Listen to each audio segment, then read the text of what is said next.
"Step off the property before I make this a lot worse for you," Officer Damian Payne said, as his hand closed around the phone Marty was holding, deed confirmation glowing on the screen, and shoved it back into his chest.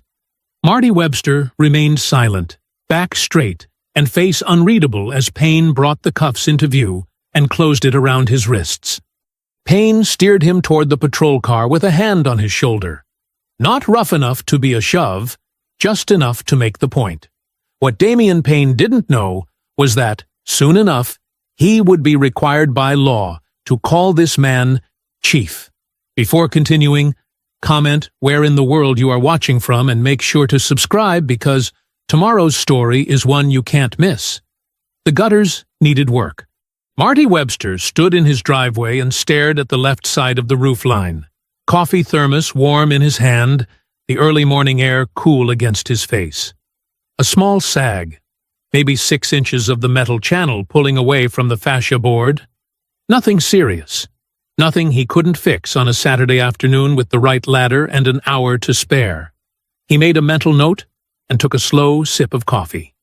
The house was a craftsman-style home on Linden Court. White siding, dark green shutters, a wide front porch with 2 wooden steps that creaked just slightly on the left side. He'd bought it 3 months ago without ever setting foot inside it. His realtor in Atlanta had sent him 47 photos and a video walkthrough on his laptop, and Marty had looked at every single one with the focused attention of a man making a serious decision. Then, he'd signed the papers. He didn't need to walk through it first. He knew what he was buying. Not just the house, the street, the neighborhood, the city. He knew Greystone Falls, Georgia, the way you know a place that shaped you, even when you spent 28 years trying to put distance between yourself and it. He'd driven in from Atlanta last night and checked into a motel on Route 9. He wanted to see the house in daylight first. He wanted to stand here, in the driveway, with his coffee, and just look at it the way a man is supposed to look at something he worked his whole life to earn. In 48 hours, he would be sworn in as Chief of Police of Greystone Falls. Right now, he was just a man in jeans and a Georgia Tech sweatshirt studying his gutters. The street was quiet. A few houses down, someone's sprinklers hissed on. A dog barked once and went silent. The September morning was soft and golden, the kind that made you feel like everything was going to be all right. Across the street, a curtain moved in the front window of a beige colonial house. Marty didn't notice. He was already thinking about the ladder. He heard the car before he saw it. The low rumble of an engine moving slow. The way a car moves when the driver isn't going anywhere in particular. Just looking. A black and white patrol unit rolled to the curb and stopped. Marty watched it. He didn't move. He kept the thermos in his hand and stood exactly where he was. On his own driveway. On his own property. In front of his own house. The driver's door swung open. The officer who stepped out was a big man. Broad through the shoulders, gut pushing against his uniform shirt. A walk that said he owned every sidewalk he'd ever stepped on. He had pale skin going red at the collar, and small eyes that moved fast. His name tag read, Payne. He looked at Marty the way some men look at a problem they've already decided how to handle. He smiled. That was the part that set Marty's jaw tight. Not the patrol car. Not even the way Payne was already squaring his shoulders as he crossed the street. It was the smile. Easy and wide, and completely without warmth. The smile of a man who was enjoying himself before he'd even said a word. Hey there. Payne stopped at the edge of the driveway.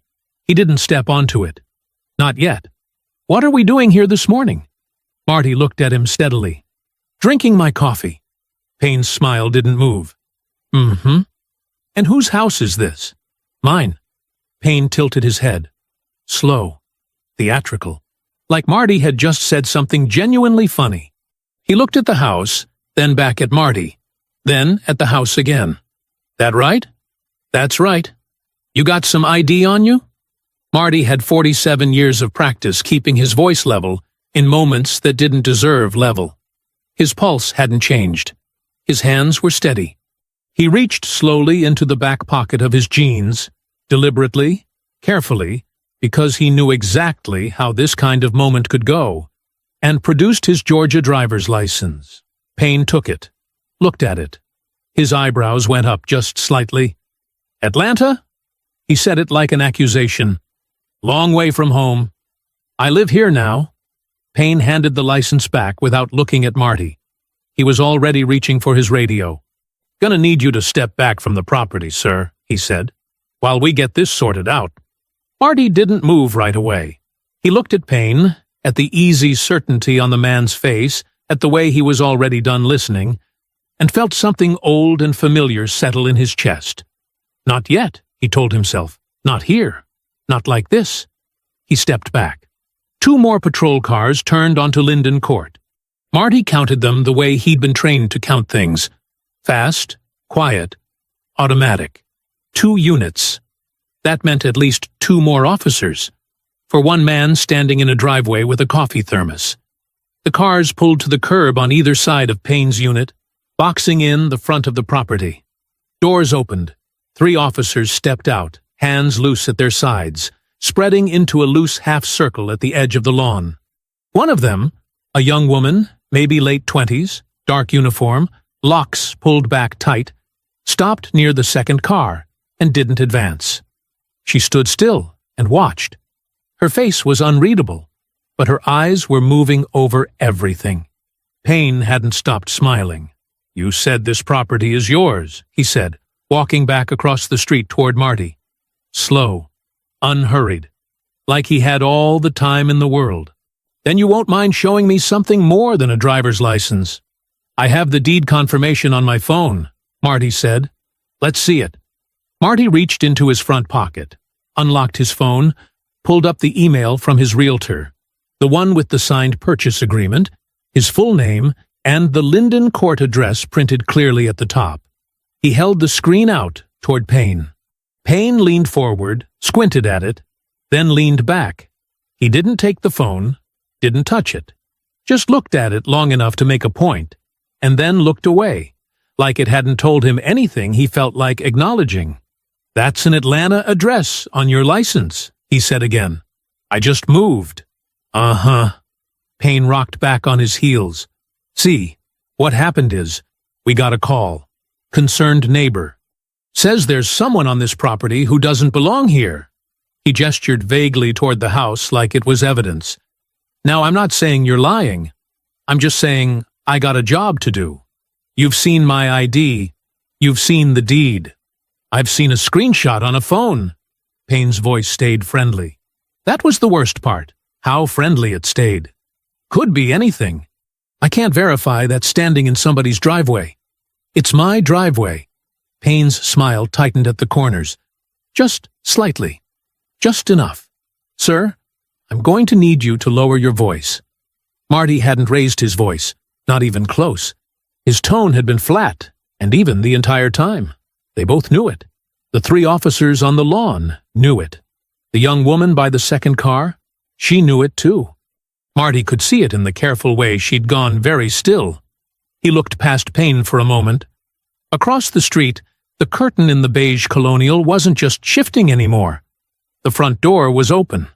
A white man in his 60s stood on the porch in a bathrobe, arms folded, watching. Not with concern, with interest. The way you watch something you expected to happen. Marty filed that away. "I'm not raising my voice," Marty said. "Quiet and clear. I'm asking you to step off the property while we verify the situation." Payne took 1 step forward. His hand moved to his belt, not to his weapon, but close enough to it that the movement wasn't accidental. "That's not a request I'm going to make twice." Everything in Marty's body told him to stand his ground. 24 years of law enforcement. A career built on knowing exactly what was right and what wasn't. The deed was on his phone. His name was on it. This was his house, his driveway, his front lawn, and every single person standing within 30 feet of him knew it. He stepped back anyway. He stepped back because he'd been 47 years old in this country, long enough to know that being right didn't always protect you. He stepped back because there were 3 officers on his lawn, and one of them had his hand near his belt, and this street was quiet, and there were no cameras he could see. He stepped back, and he kept his hands visible, and he kept his face still. "Smart," Payne said, like it was a compliment. He pulled the handcuffs off his belt. The sound they made, that flat metallic click as they came free, was very loud in the quiet morning air. "Trespassing," Payne said, casual as a weather report. "Hands behind your back. This is my property. Hands behind your back." The young officer by the second car looked down at the ground. Her jaw was tight. Her hands were at her sides, fingers pressed flat against her thighs, the posture of someone working very hard not to move. The cuffs closed around Marty's wrists. Cold metal. His own driveway. The smell of September grass and somebody's sprinklers and his coffee going cold on the ground where he'd set it down. Across the street, the man on the porch unfolded his arms. The back of a patrol car smelled like old coffee and cheap cleaner. Marty sat with his hands cuffed behind him and his back straight and his eyes forward. The seat was hard plastic, molded in a way that wasn't designed for comfort. A steel mesh partition separated him from the front. Through the windshield, gray stone falls moved past in pieces, a gas station, a barber shop with its sign still dark, a church marquee that read, "Grace is not earned." He read that last one twice. Payne drove without talking.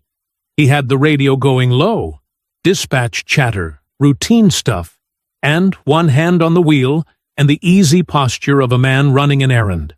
Like this was nothing. Like the man in his back seat was nothing. Marty looked out the side window. He knew this route. He'd known it since he was a boy riding in his father's car, watching these same streets scroll past. The barber shop had been a hardware store back then. The gas station had been a vacant lot. But the police department building, that had always been exactly where it was. Big and brick and permanent, like it had grown up out of the Georgia clay and decided it wasn't going anywhere. He'd sworn at 19 that he would never walk into that building.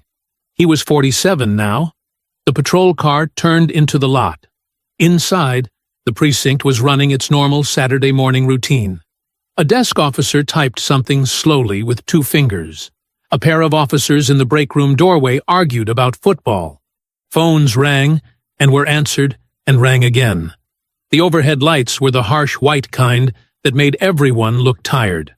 Payne walked Marty through the main door like he was carrying in a bag of groceries. A few heads turned. Most went back to what they were doing. One officer, young, buzz-cut, sitting near the window, watched a beat too long before looking away. Payne steered Marty to the processing area and pushed him into the chair with one hand on his shoulder. Not rough enough to be a shove, just enough to make the point. "Sit tight," he said, and went to the desk. Marty sat. He looked at the room. Long habit. He couldn't turn it off.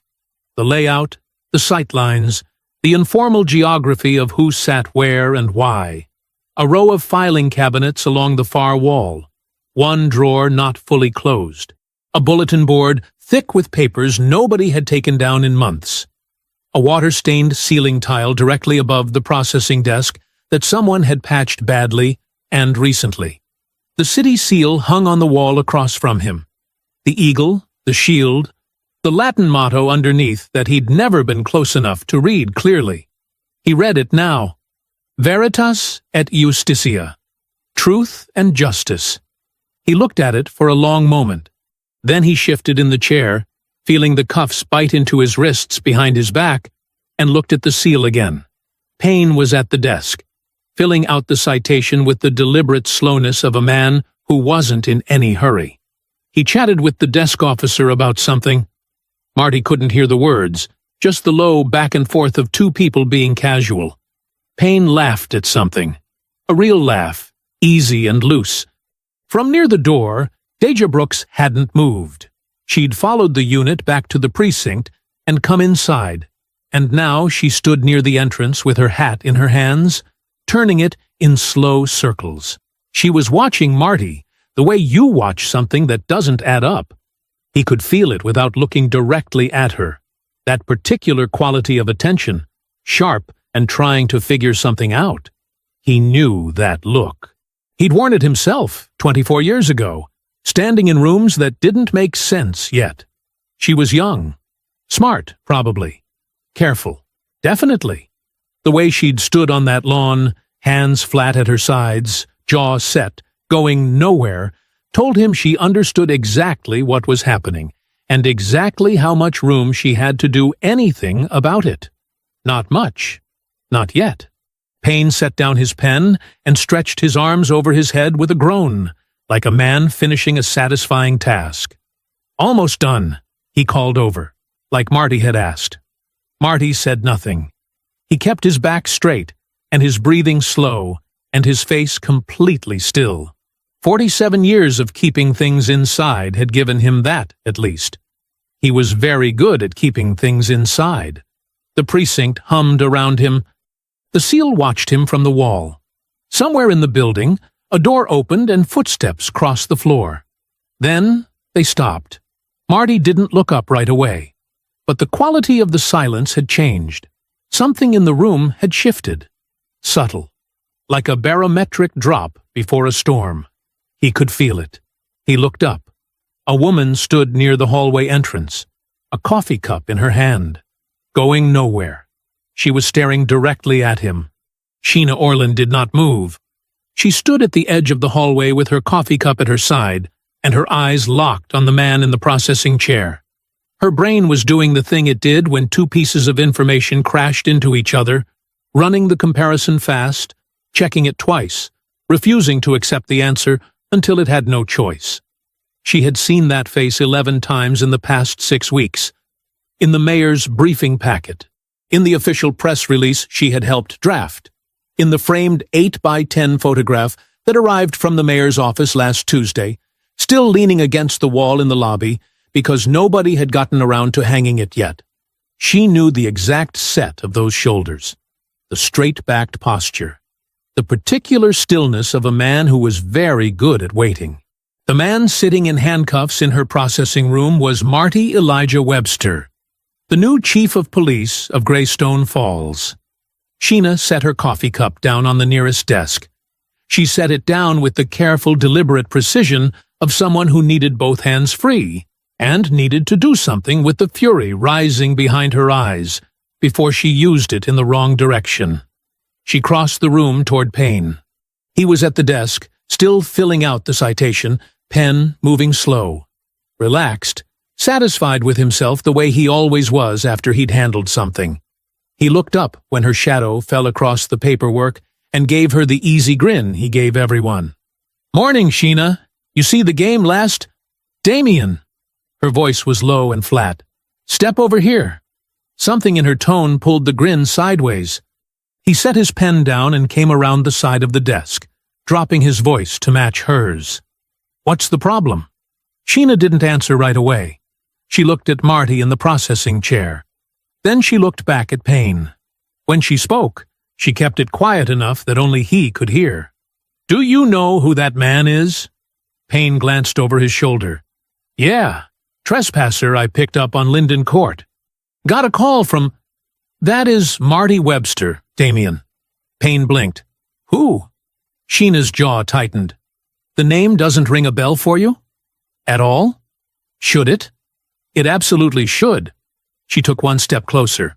"He was appointed 3 weeks ago. The mayor held a press conference. There was a release sent to every supervisor in this building, including you." She paused. "He is the new chief of police." The silence that followed was 3 seconds long and felt like 3 minutes. Payne stared at her. His mouth opened, closed.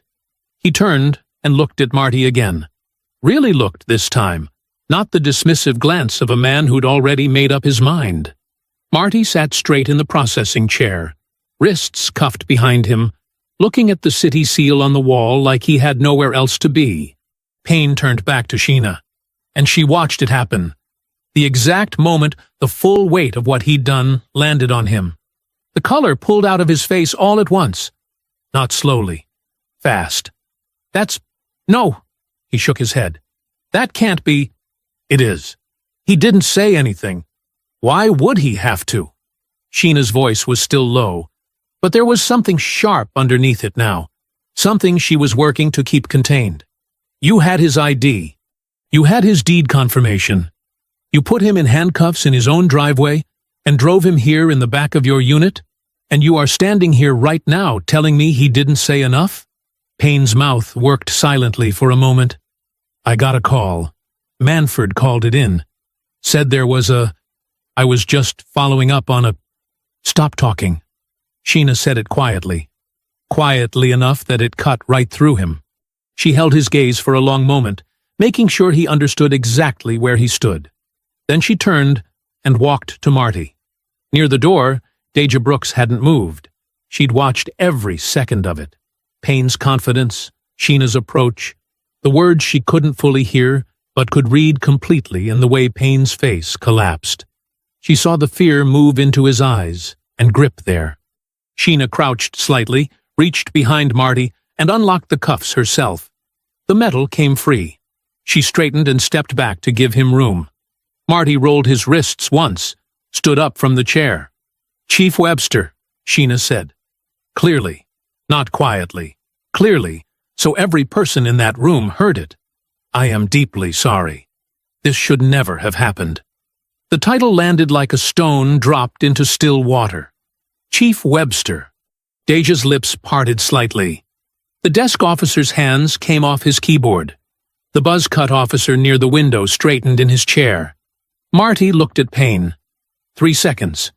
That was all. But those 3 seconds covered a lot of ground. The driveway, the handcuffs, the smile, the theatrical tilt of the head, all of it, and delivered a verdict without a single word. Payne stood behind the desk with the unfinished citation in his hand and the pen loose in his fingers and nothing left on his face. Marty turned away from him. He straightened his Georgia Tech sweatshirt with one hand, extended the other to Sheena. Thank you, Deputy Chief, he said, even, measured, completely in control. I'll see you Monday. He walked out. The door swung shut behind him. Nobody spoke. The overhead lights hummed, and the phones sat silent, and Damian Payne stood holding a trespassing citation with the name Marty Elijah Webster typed at the top. Deja looked at the door, then at Payne, then at the floor, jaw tight, and made a decision she'd been building toward for 7 years. The side door opened. Rome Furman walked in from the parking lot, still shrugging on his jacket. He stopped when he felt the room, looked at Payne's face, looked at the door. Then he reached into his pocket and pulled out his phone. The parking lot was quiet. Marty stood beside his truck with his keys in his hand and didn't get in. Not yet. He turned around and looked at the building behind him, the brick face of the Greystone Falls Police Department, the flag out front hanging limp in the still morning air, the small bronze letters above the entrance that spelled out the department's name like a promise. He read it the way you read something that has meant different things to you at different points in your life. At 19, it had meant danger. At 23, starting out in Atlanta, it had meant possibility.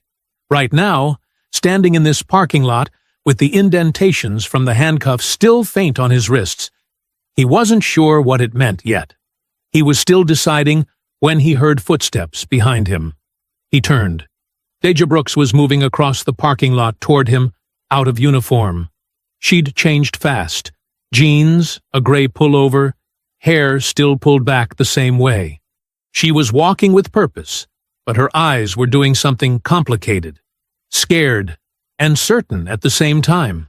Like a person who has made a decision they know they can't take back and is moving before their nerve gives out. Marty waited. She stopped a few feet away and looked at him for a moment without speaking.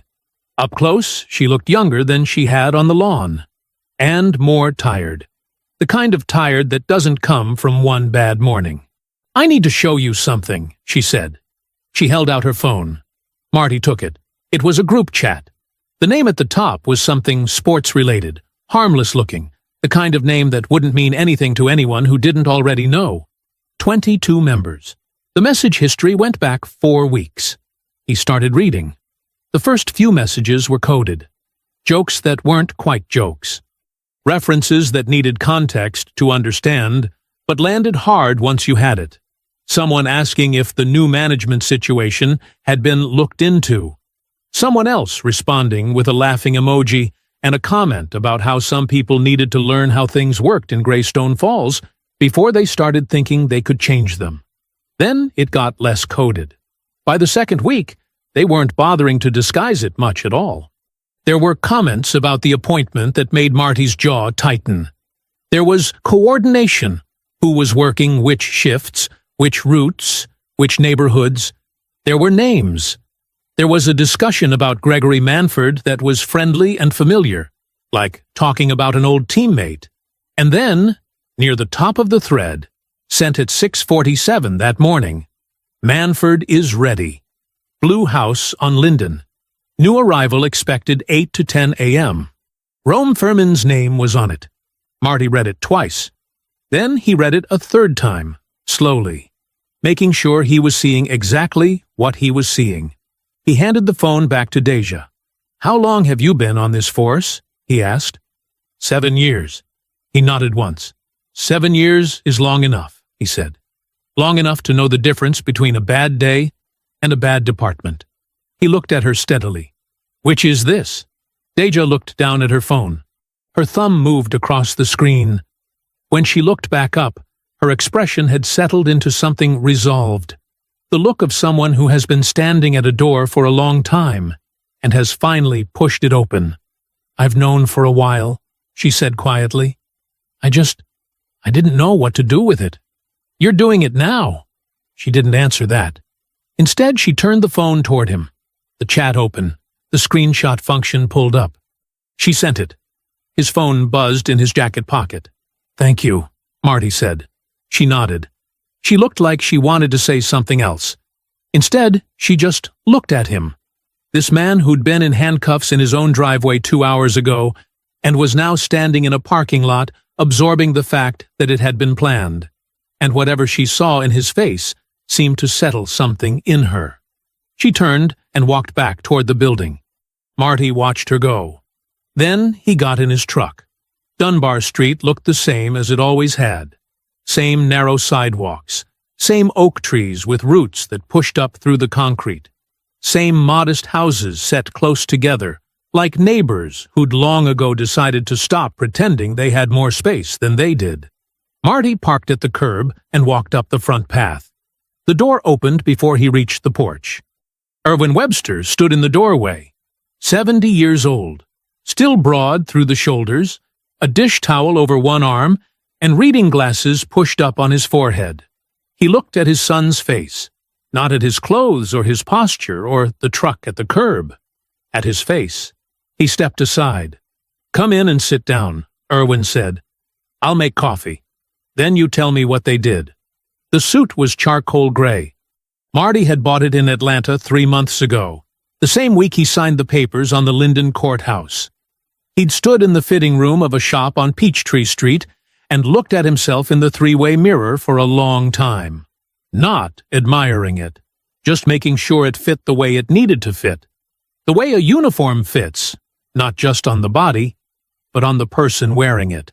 He put it on Monday morning in the motel room on Route 9, where he was still staying until the house was ready to move into.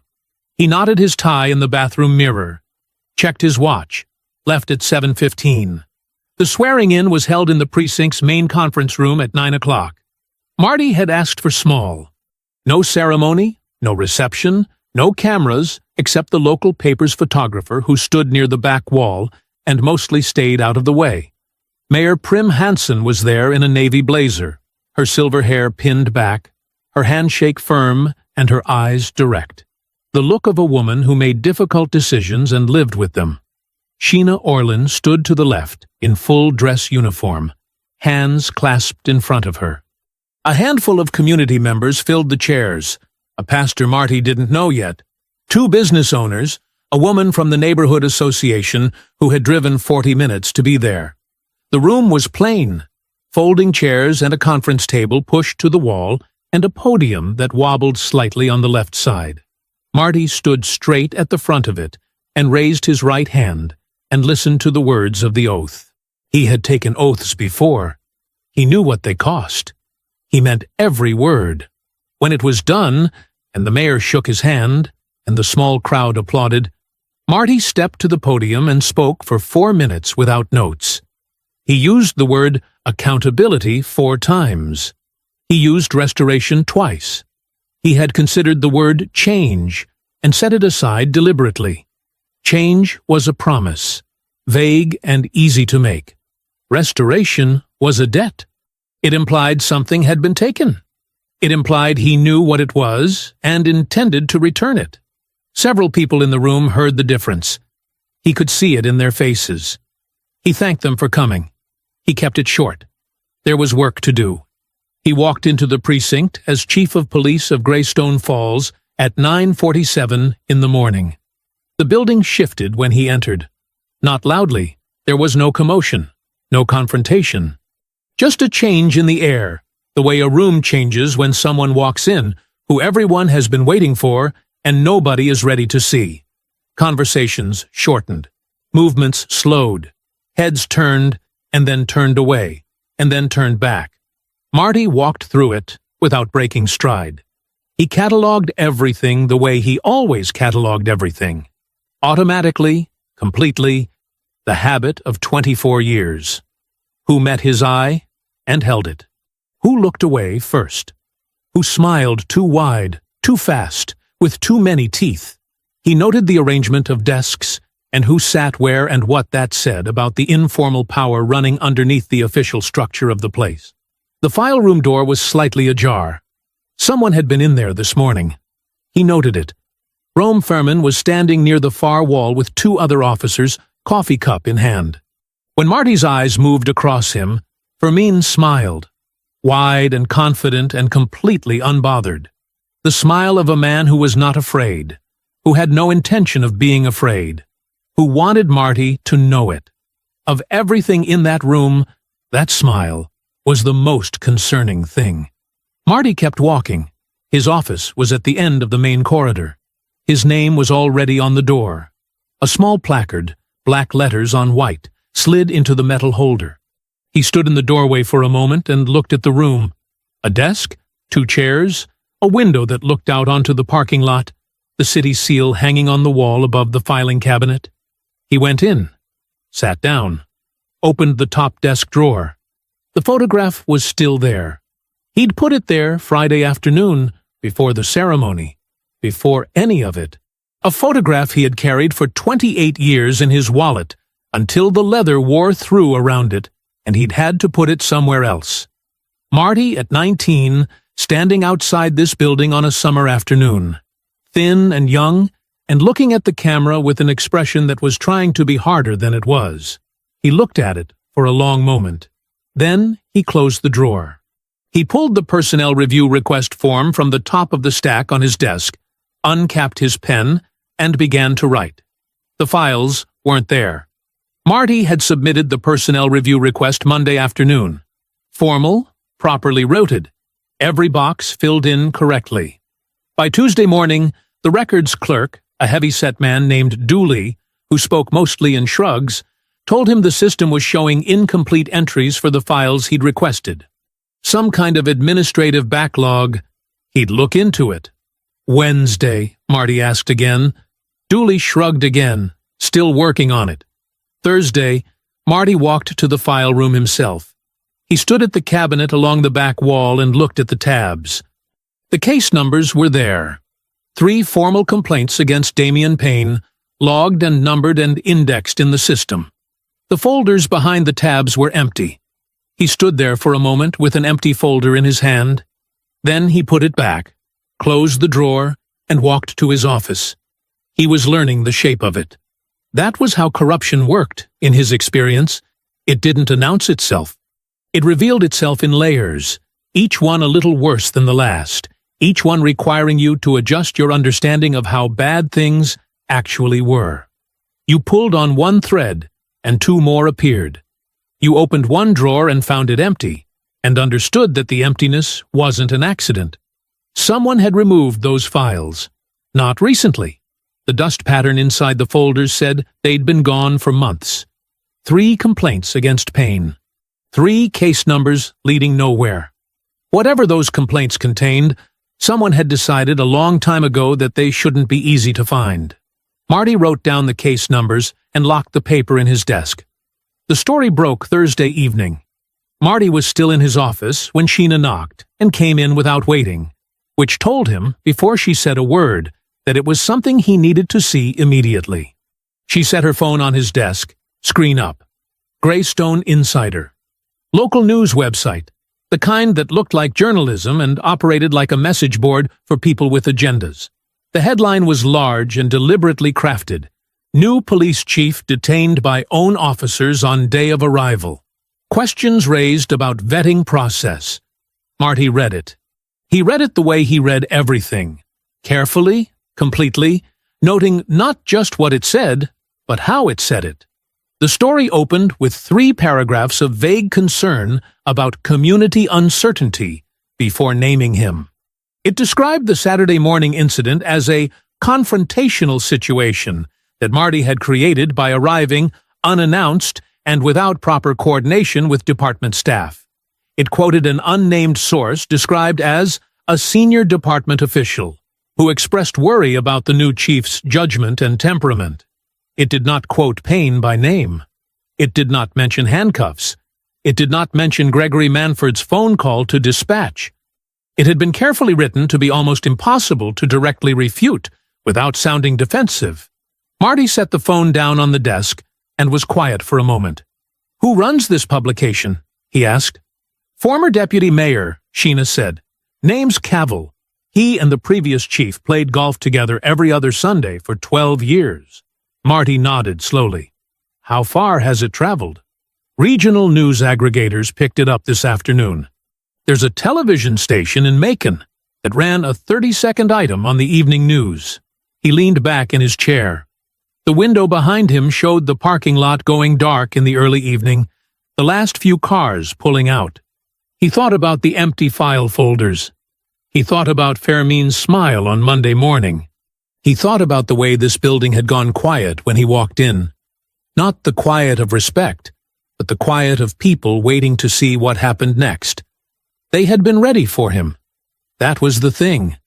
Before he'd unpacked a single box, before he'd sat down at his desk, before he'd taken the oath, they had been ready. Friday afternoon, it got worse. 2 city council members, both of whom had served alongside the previous chief's administration for the better part of a decade, issued a joint statement calling for an emergency session to review Marty's suitability for command. They cited the Greystone Insider story as evidence of what they called legitimate community concern. The session was formally scheduled for 2 weeks out. Mayor Hanson called Marty directly. Her voice was controlled, but tight around the edges. She said she was pushing back. She said she had his full support. She said the council session was political theater, and everyone knew it. Marty thanked her and meant it. After he hung up, he sat for a long moment in the quiet of his office.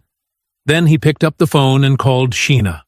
"I need you to quietly find me an address," he said. "Man named Reed Taylor. Owns a dry cleaning business somewhere on Harwell Street." "I know the name," Sheena said carefully. "Good," Marty said. "Don't use department resources to find it." A pause.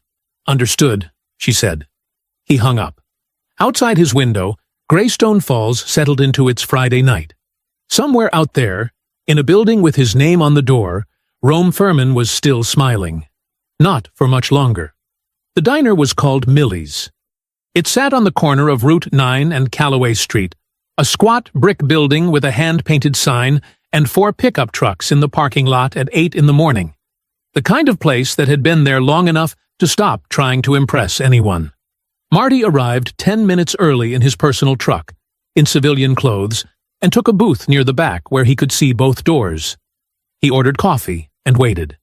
Reed Taylor arrived at 8 on the dot. He was a compact man, 51 years old, with close-cropped gray at his temples and the careful, measured movements of someone who had learned a long time ago not to take up more space than necessary. He wore a clean-collared shirt. He scanned the diner when he walked in, not casually, the way you look around for a familiar face, but deliberately, the way you check a room when you've been taught by experience that rooms sometimes have consequences. He spotted Marty. Something moved across his face. Recognition, wariness, the particular calculation of a man deciding how much to trust a situation he didn't fully control yet. He came to the booth and sat down. They shook hands. Reed ordered coffee. For a moment, neither of them spoke. "I appreciate you coming," Marty said. Reed looked at him carefully. "Sheena Orlin vouched for you," he said. "That's the only reason I'm here." He wrapped both hands around his coffee mug. "No offense." "None taken." Reed nodded slowly. He looked out the window at the parking lot, at the ordinary Friday morning moving past outside, and when he looked back, his jaw was set. "What do you want to know?" "Whatever you want to tell me," Marty said. "Start wherever you need to start." Reed was quiet for a moment. Then he started talking. 8 months ago, on a Tuesday afternoon in January, Reed was locking up the back entrance of his dry cleaning business on Harwell Street when Payne's cruiser pulled into the alley behind the building. Reed had seen Payne before. Everyone on Harwell Street had. But Payne had never stopped specifically for him. That afternoon, he did. Payne got out of the car and told Reed there had been complaints about the business. Noise complaints, he said. Parking issues. Possible code violations that the city might need to look into. Reed told him there were no complaints, that his business had been operating on Harwell Street for 11 years without a single issue. Payne smiled. That smile, Marty thought, and said that was a real shame, because complaints had a way of multiplying once the city started paying attention. Reed asked him what he wanted. Payne told him. Cash, monthly. An amount that wasn't small, but wasn't large enough to be catastrophic.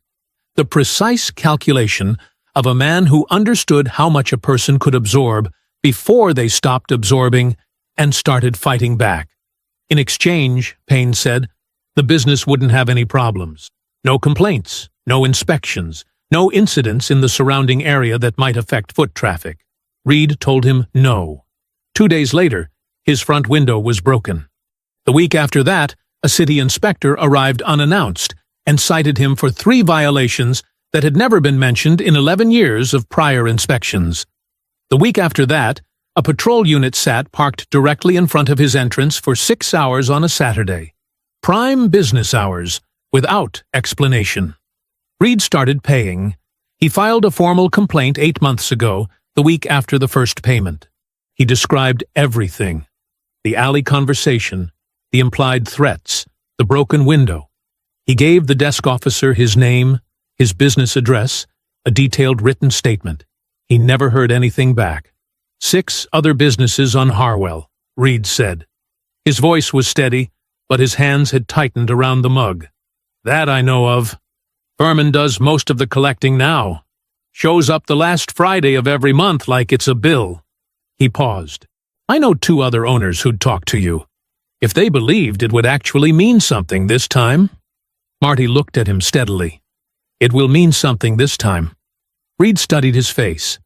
The face of a man who'd been let down before studying the face of a man making a promise.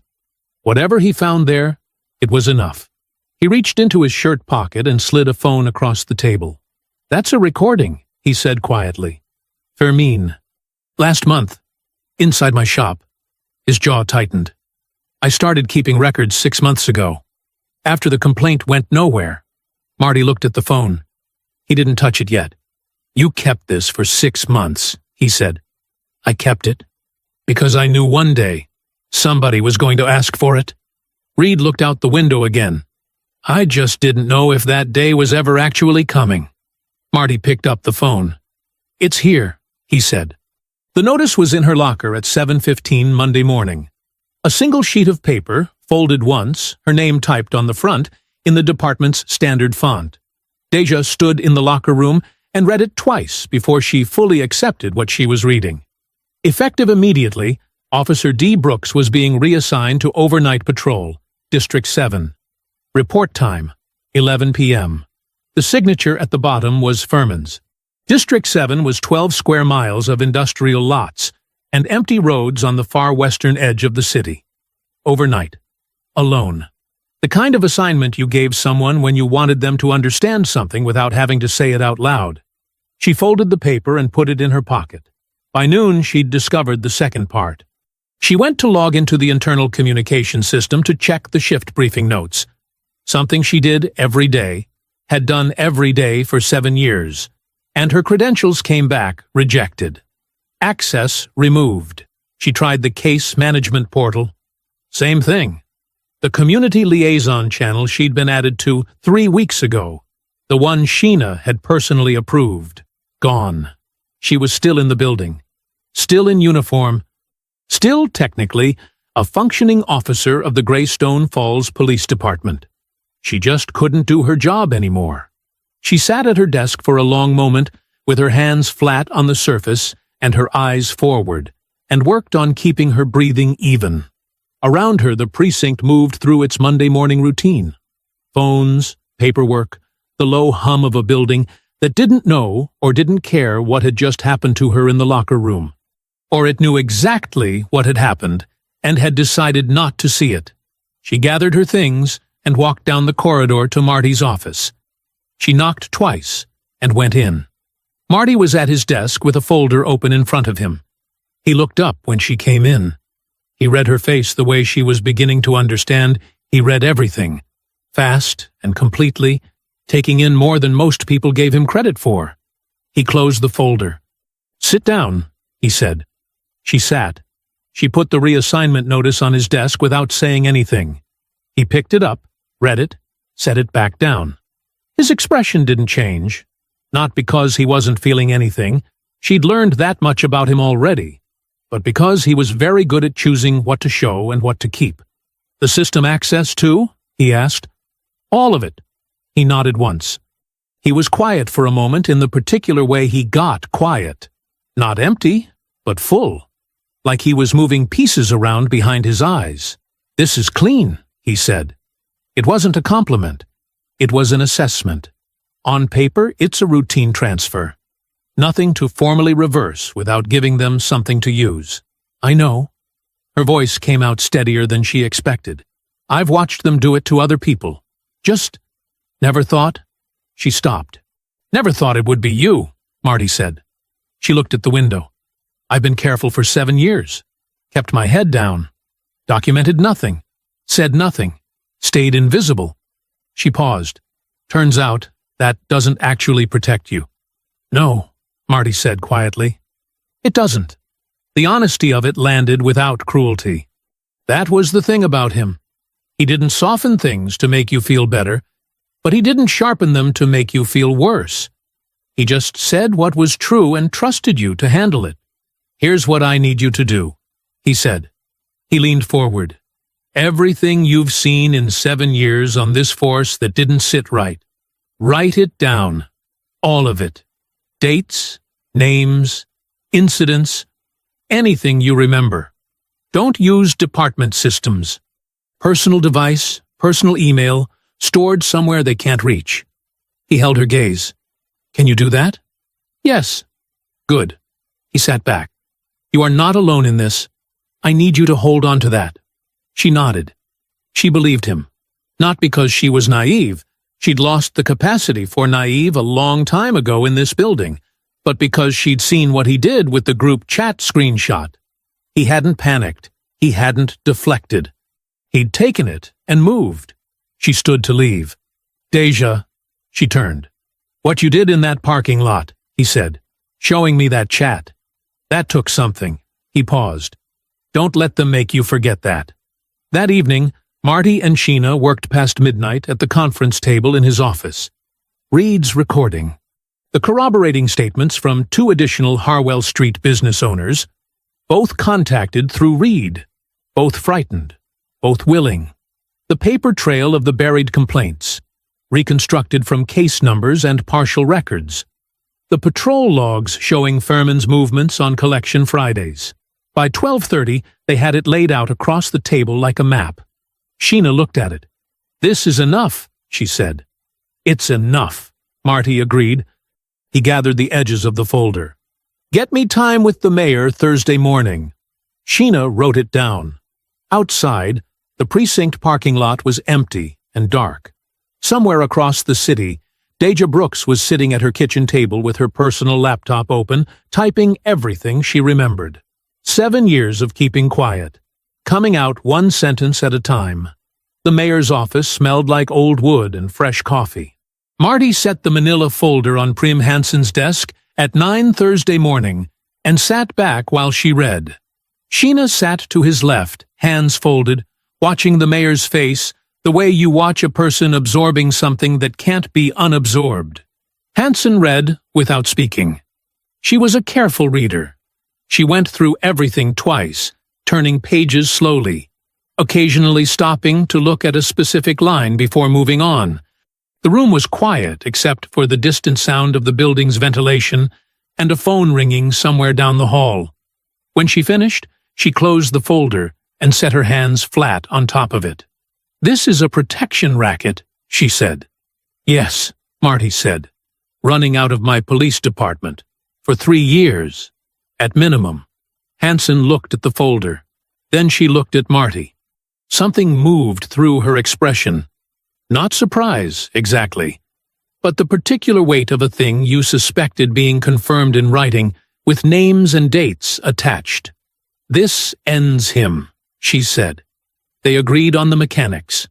Friday morning, 7:30. Payne and Furman formally suspended pending criminal referral to the district attorney's office. Outside counsel notified simultaneously. Sheena would handle the paperwork. Marty would be present. It would be clean, procedurally airtight, and completely unexpected. Hansen stood and shook Marty's hand. Her grip was firm. "Friday morning," she said. "Friday morning," Marty said. Thursday evening, Marty drove to Linden Court. He parked in his driveway and got out, and stood there in the cooling October air, looking at the house. The gutters on the left side had been fixed that past weekend. He'd done it himself, Saturday afternoon, 2 hours with a ladder and the right tools. The house looked right now. Settled. He stood there for a while, just looking at it. He let himself feel it. Carefully, partially, the way you test ice before you put your full weight on it. Something close to relief. Something close to the particular satisfaction of a long job nearly done. He'd been carrying the weight of this since the morning in the parking lot when Deja showed him that group chat, and before that, since the driveway, and if he was honest with himself, for 28 years before any of it. Almost over.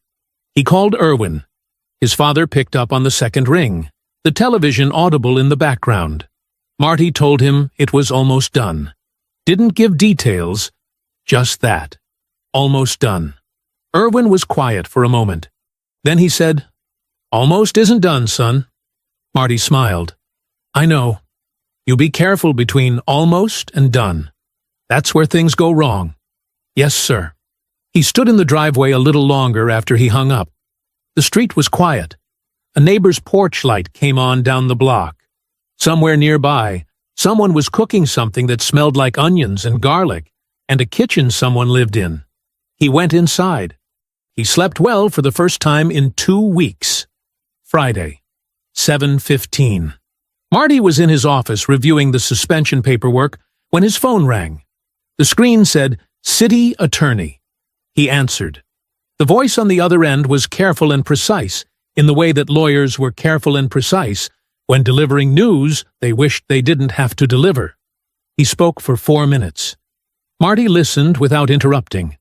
At 6 o'clock that morning, Damian Payne's personal attorney, a man named Harrow, 15 years as the police union's legal counsel, who knew every procedural lever in the city, had filed an emergency motion in civil court.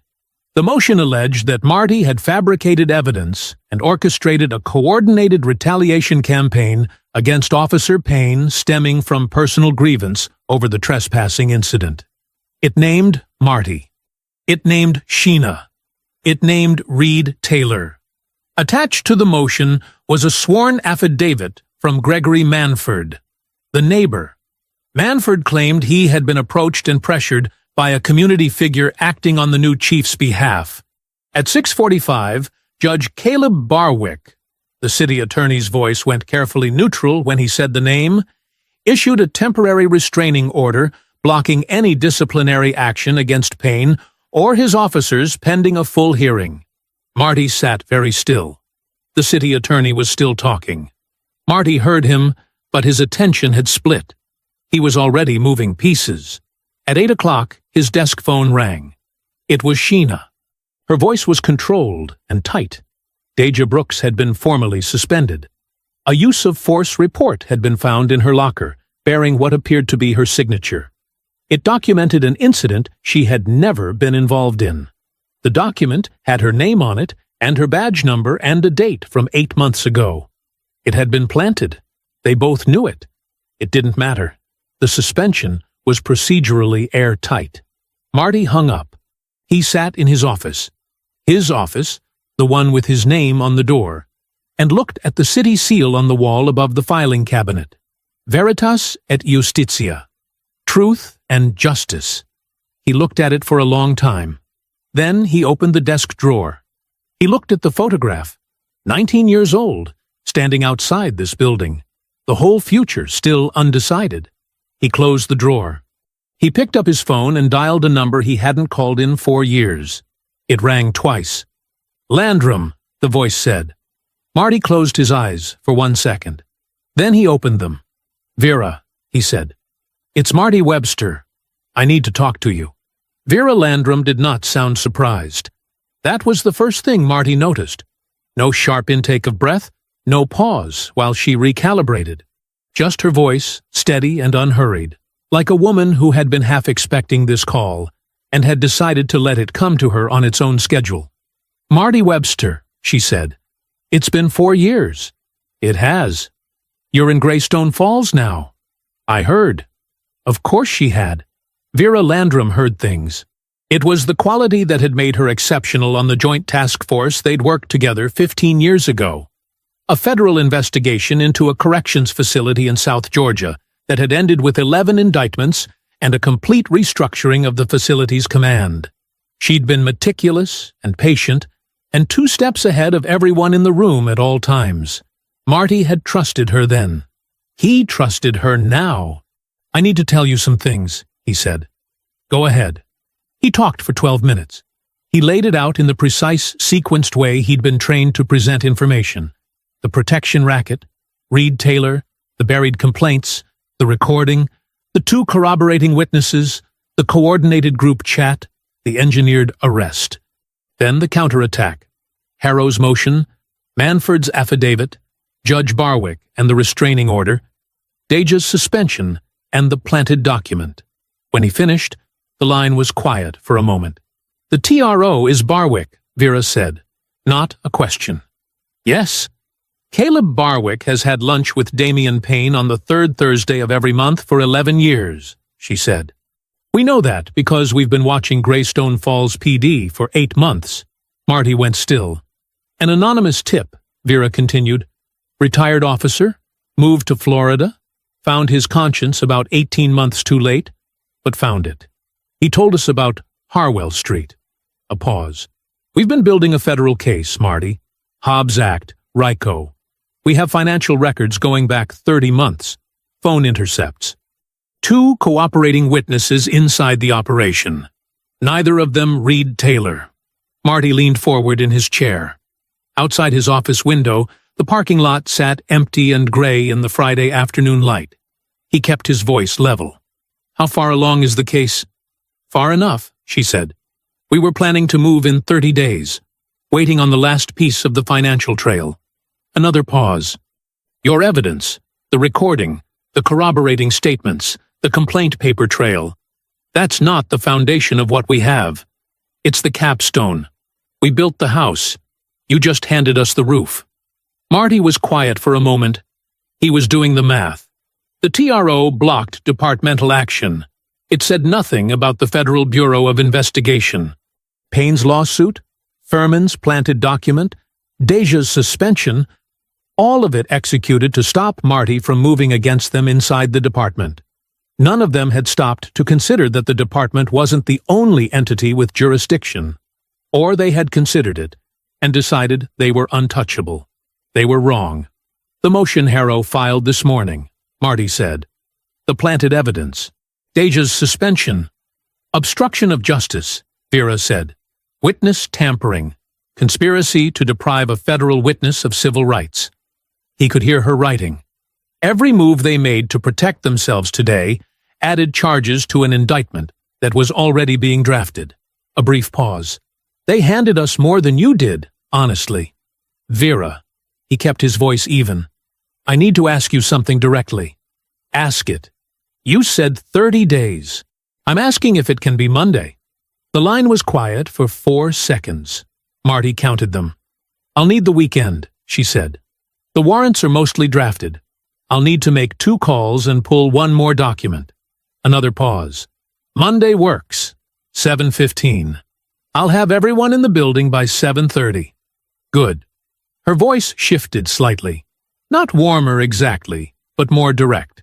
The shift of someone moving from professional to personal for just a moment. Marty, what they did to you in that driveway, before any of this, before the racket and the files and all of it, that alone. I know, he said. Monday, she said. Monday, he said. He hung up. He sat for a long moment in the quiet of his office. The city seal looked back at him from the wall. The parking lot outside was empty. Somewhere in the building, the precinct ran its Friday afternoon routine, completely unaware of the conversation that had just taken place 20 feet away. Marty stood up. He put on his jacket. He turned off his desk lamp and walked out of his office and down the corridor and out through the front door into the cooling afternoon air. He got in his truck. He drove to Dunbar Street. The oak tree in front of Irwin's house had been there longer than either of them. Marty had climbed it at 7 years old and gotten stuck 12 feet up and cried until his father came out and talked him down, step by step, without laughing once. He'd thought about that tree a lot over the years, the patience of it, the way it just stood there on Dunbar Street through everything, through summers and storms and 28 years of a sun being gone, and kept being exactly what it was. He parked at the curb and sat for a moment before getting out. The street was the same as it had always been. Narrow sidewalks lifted by old roots. Houses set close together, modest and maintained. The kind of block where people knew each other's names and looked out for each other's property, and had been doing both long enough that it had stopped being a choice and become just the way things were. A woman 2 doors down was bringing in her mail. She looked up, recognized Irwin's son, and raised a hand. Marty raised one back. He walked up the front path. Irwin opened the door before he reached the porch steps. 70 years old, still broad through the shoulders, moving a little slower than he used to, but not slow. Deliberate was the better word. Like a man who had decided a long time ago that he wasn't going to rush the time he had left. He had on his reading glasses and a flannel shirt, and the expression he always wore when Marty came to this door carrying something heavy. Not alarm. Just readiness. He stepped aside without a word. They sat on the porch in the 2 wooden chairs that had faced Dunbar Street for as long as Marty could remember. Irwin brought out sweet tea without asking. The afternoon had cooled into early evening, the sky going the particular soft orange of an October sunset in Georgia, and the street settled into its Friday quiet around them. For a while, neither of them spoke. That was something Marty had always valued about his father. Irwin Webster did not fill silence just to fill it. He understood that some things needed room before they could be said properly, and he was willing to wait as long as the room required. Marty drank his tea. He looked at the street. He felt the specific weight of the week leaving his shoulders by degrees. Not gone, not yet, but loosening. You want to tell me what happened today? Irwin said finally. Not the details, Marty said. Not yet. Irwin nodded. That was fine, too. He looked out at the street and was quiet for a moment. Then he said, "I used to think you were running when you left. 19 years old, gone to Atlanta, barely looked back." He turned his tea glass slowly in his hands. "Took me a few years to figure out I had it backwards." Marty looked at him. "You weren't running away from something," Irwin said. "You were running toward something, building something, getting yourself ready." He paused. "I just didn't know what for." "Neither did I," Marty said. "Not completely." "You know now?" Marty looked at the street, at the dry cleaner on the corner. "Taylor Cleaners," the sign said. 11 years of Reed's work visible in the neat storefront and the hand-lettered hours on the door. At the church 2 blocks over, whose marquee he could just make out from here. At the woman who'd waved from her mailbox, back inside now, lights coming on in her front window. "Yeah," he said. "I know now." Irwin followed his gaze down the block. He was quiet for a moment. Then he said, "The city asked for somebody. Could have been anybody with the right resume." He turned and looked at his son directly. "But you came back. That wasn't about a job." Marty didn't answer right away. The oak tree moved slightly in the evening breeze. Down the street, a car passed slow with its windows down. Something with a soft, easy rhythm coming from the speakers. "No," he said finally. "It wasn't about a job." Irwin nodded once, satisfied.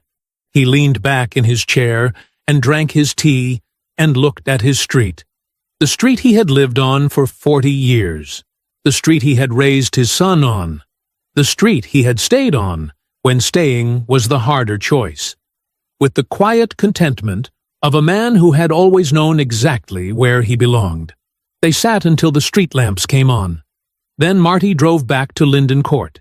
He showered. He ate. He lay down in the dark in his house, on his street, in his city, and closed his eyes. He slept through the night without waking once. The deep, complete sleep of a man who knew exactly what Monday morning was going to look like. Marty put on the dress uniform at 6 a.m. He hadn't worn it since the swearing-in ceremony.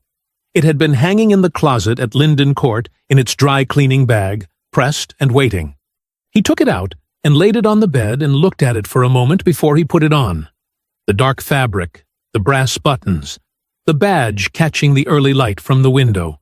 He dressed carefully. Every button, every crease. He looked at himself in the bathroom mirror for a long moment, not with vanity, but with the particular focus of a man preparing for something that matters. Then he picked up his keys and walked out to his truck. He arrived at the precinct at 7 o'clock. The building was already running.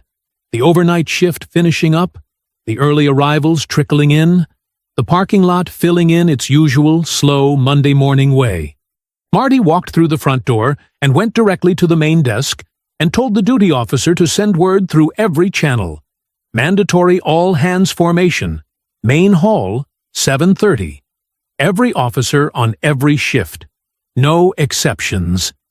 The duty officer looked at him. "Every shift, sir?" "Every shift," Marty said. 7:30. He went to his office and stood at the window and watched the parking lot. At 7:15, 3 unmarked vehicles turned off the main road and pulled into the lot. Dark sedans, moving with that particular unhurried certainty of cars that didn't need to announce themselves. They parked in a line near the entrance. Marty watched them. Then he walked to the lobby. Special Agent Vera Landrum came through the front doors at 7:17 with 5 agents behind her. She was a lean woman in a dark jacket, mid-50s, with close-cropped natural hair and the kind of composed, forward-moving energy that cleared a path without asking for one. She had a leather portfolio under one arm and federal warrants in her hand, and she walked into the Greystone Falls Police Department like she had every right to be there, which she did. She and Marty looked at each other for exactly 1 second. Then they both looked at the main hall. 61 officers, every shift, every unit, packed into the space in the uneven way that large groups arrange themselves when they don't know what they're there for. Some standing straight, some leaning against walls, some with coffee cups, some with their arms folded. The room was loud with low conversation. Then the conversation stopped. It stopped the way sound stops in a room when something enters that doesn't belong to the ordinary run of things. 61 officers saw the federal agents come through the lobby, and the silence moved through the hall like a wave. Vera stepped to the front of the room. She opened the portfolio. "My name is Special Agent Vera Landrum, FBI Civil Rights Division." Her voice was clear and carried easily to every corner of the room. "I have federal warrants for the arrest of the following individuals." She looked down at the document. Damian Payne, Rome Furman. She named 3 more officers, men Marty had clocked in the first week, men whose names appeared in Furman's chain of messages, men who had collected cash on Harwell Street and called it routine patrol. She looked up from the page. "If those individuals are in this room, step forward now." Nobody moved for 2 full seconds. Then Payne stepped forward. Not because he was cooperating, because standing still was no longer an option, and he knew it. And whatever else Damian Payne was, he wasn't a man who ran. He came forward with his jaw tight and his eyes moving. To Landrum, to the agents flanking her, to Marty standing against the far wall. And when his eyes reached Marty, they stopped. Marty looked back at him. He wore the same expression he'd worn in the back of Payne's patrol car 3 weeks ago. The same expression he'd worn in the processing chair. Controlled, patient, complete. Except that now he was standing in his own building in his own uniform with his name on the door down the hall. And Payne was walking toward a federal agent with a warrant in her hand. Landrum cuffed Payne herself, read him his rights in a clear, even voice. Then she moved to Fairman, who had gone the color of old concrete and was staring at a point on the floor somewhere past his own feet. 5 arrests, 11 minutes. No shouting, no chaos, just the clean, quiet machinery of consequence, moving exactly the way it was supposed to move. When the last set of cuffs closed, the room was absolutely still. Landrum nodded once to Marty as she passed him on the way out. He nodded back. He turned to face the 56 officers remaining in the hall. Every eye was on him. The room held its breath. "We have work to do," he said. Sheena found it on Monday afternoon. She came to Marty's office at 2 o'clock and told him to come with her. No explanation. Just that. And the particular set of her expression that meant she had something he needed to see immediately. He followed her down the back corridor to the server room, a narrow space that smelled like electronics and recycled air, where a monitor on the wall showed a grid of security camera feeds.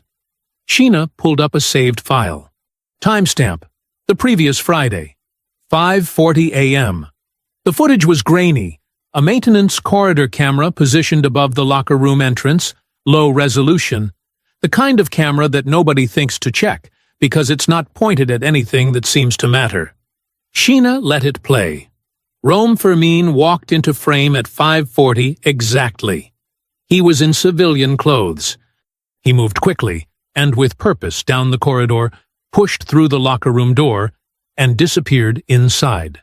2 minutes and 14 seconds later, he came out. Empty-handed going in. Empty-handed coming out. The door swung shut behind him. Sheena stopped the playback. "Deja's locker is the 3rd on the left," she said. Marty looked at the frozen image on the screen. Fermin in the corridor, caught by a camera he'd never thought to check. Time-stamped, unedited. A federal prosecutor's exhibit hiding in a maintenance server. "Get it to Landrum," Marty said. "Today." By Tuesday morning, Deja Brooks was reinstated. Marty called her himself.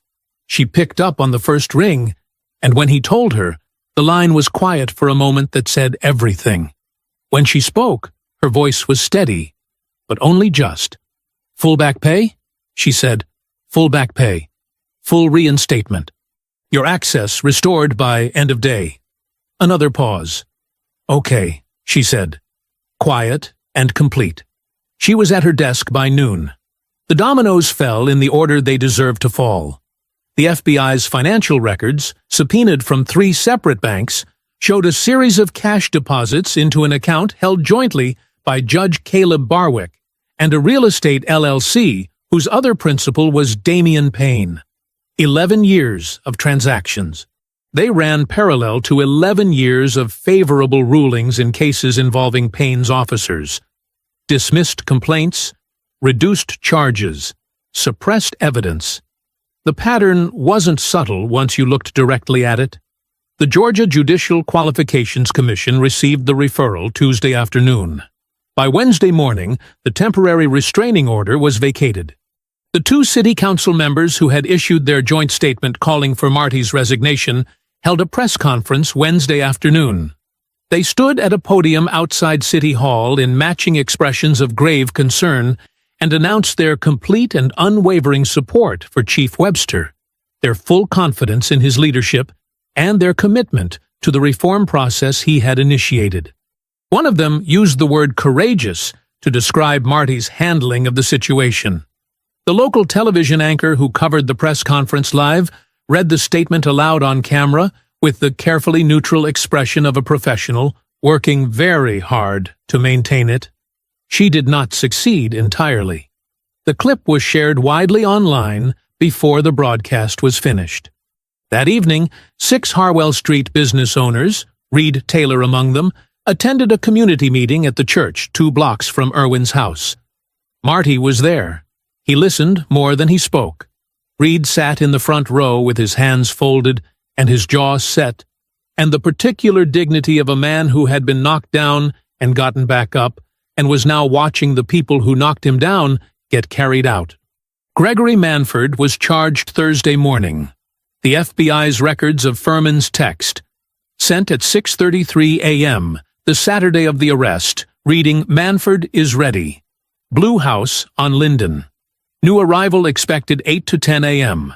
established his participation clearly enough that his attorney advised him not to contest it. Manford was 72 years old and had lived on Linden Court for 40 years, and he sat in a federal arraignment room on a Thursday morning and learned that the men he'd trusted to protect him had not extended that protection to federal charges. Friday morning, Greystone Insider published a retraction. 216 words. It acknowledged that the original story about Marty Webster had been based on claims provided by sources who had since been federally indicted, and that the publication regretted any harm caused by its reporting. Marty read it once. Then he set his phone face down on his desk. Sheena knocked and came in. "Mayor called," she said. "She wants the press conference steps. Tomorrow morning, 10 o'clock. Marty looked out his window at the parking lot, the same lot where Deja had crossed the asphalt toward him 3 weeks ago, with her phone in her hand and her jaw set, and everything on the line. "Tell her 10 o'clock works," he said. The morning was clear and cool. Marty stood at the window of his office at 8:30, dressed in full uniform, watching the street in front of the precinct fill up slowly. People were parking down the block and walking over. Not a crowd yet, but growing. He recognized some faces. Reed Taylor was already there, standing near the bottom of the steps with his hands in his jacket pockets. The pastor from the swearing-in. The woman from the neighborhood association who had driven 40 minutes 3 weeks ago to watch him take an oath. He turned from the window and straightened his badge and walked out. The steps of the Greystone Falls Police Department faced east, and at 10 o'clock on a Friday morning in October, the sun was low and direct, and turned everything gold. Marty stood at the top of the steps and looked out at the people gathered below him, and took one quiet breath. Sheena was to his right. Deja Brooks stood to Sheena's right, back in uniform, badge polished, chin level, the posture of someone who had been through something and come out the other side without losing their shape. Mayor Hanson stood to Marty's left. She had called him Sunday night. She said, "I was scared." He said, "I know." She said, "It won't happen again." He believed her. There were no notes on the podium. Marty didn't need them. He spoke for 4 minutes. He did not start with thanks. He did not start with ceremony. He started with the truth, because that was the only place worth starting. 3 weeks ago, he said.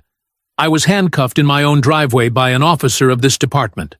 His voice was even and clear and carried easily across the gathered crowd. "I want to be direct about what that was. It was not a mistake. It was not a misunderstanding. It was an organized effort by a group of officers who decided, before I ever walked through those doors, that I was not welcome here." He paused. They were wrong. The crowd was very still. What followed was worse. Files were destroyed. Complaints were buried. A protection racket preyed on businesses in this city for 3 years, while the people running it believed they were untouchable. He let that sit for a moment. They were wrong about that, too. He looked out at the crowd, at Reed Taylor near the bottom of the steps, standing straight and still, at the people who had come out on a Friday morning because something had happened in their city that they needed to see resolved with their own eyes. "I want to name 2 people," Marty said. He turned slightly to his right. "Reed Taylor has owned a business on Harwell Street for 11 years. He filed a formal complaint 8 months ago that was buried before anyone with authority ever read it. He kept records when he had no guarantee they would ever matter. He came forward when it would have been easier and safer not to." Marty looked directly at Reed. "Mr. Taylor, this city owes you better than it gave you. That changes today." Reed pressed his lips together and nodded once. A single, contained movement. The posture of a man who had waited a long time to hear something true and was allowing himself, carefully, to receive it. "Officer Deja Brooks," Marty said. Deja didn't move, but something shifted in her expression, a loosening, barely visible, like a door opening a crack. 7 years on this force. She saw what was wrong in this department, and she made a choice, in a parking lot, on a Saturday morning, that cost her something real. He paused. That kind of courage is exactly what this department needs more of, and it will be recognized as such, starting now. He looked back at the crowd. Here is what comes next. A full departmental review, independent civilian oversight on every unit, community liaisons in every district. Every buried complaint in this department's files reopened and properly reviewed. He stood straight. This city deserves a police department it can trust. Every person on this street deserves to call for help and know that help is actually coming. Not because of who they are or what they look like or how much they own. Because that is the agreement. That is the contract between this department and this community. And that contract will be honored in Greystone Falls. He stepped back from the podium. The applause that came wasn't loud at first. It built, steady and sustained and real, the sound of people who had not been sure this moment was ever coming and were now standing in the middle of it. That evening, Marty drove to Linden Court. Irwin's Buick was already at the curb. They sat on the front porch as the last of the October light left the sky. 2 chairs, 2 glasses of sweet tea. The street doing what the street always did in the quiet hours. A neighbor waved from a driveway. A child cut down the sidewalk on a bicycle, standing on the pedals, going fast for the pure pleasure of speed. A car drifted past with its windows cracked, something slow and easy coming from the speakers. Irwin said, "Your mother would have liked this house." Marty smiled. "I know." They were quiet for a while. The oak tree on Dunbar Street was 2 miles away, but Marty thought about it anyway. The patience of it. The way it just stood there through everything and kept being exactly what it was. "Pop?" he said. Irwin looked at him. "I've been carrying that photograph for 28 years. The one from outside the precinct."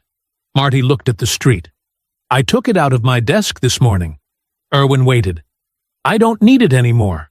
Irwin reached over and put his hand on his son's arm. The hand of a man who had stayed in this city through everything it had put him through, who had raised his son on a street like this one, who had waited 28 years for this exact evening without ever letting himself stop believing it was coming. He didn't say anything. He didn't need to. They watched the street together. Ordinary and extraordinary. A Tuesday evening in Greystone Falls, Georgia. The gutters were fixed. The porch light was on. Somewhere down the block, a door opened and closed, and someone called a name, and someone else answered. Exactly what it was always supposed to be. If you enjoyed the story, leave a like to support my channel, and subscribe so that you do not miss out on the next one. On the screen, I have picked 2 special stories just for you. Have a wonderful day.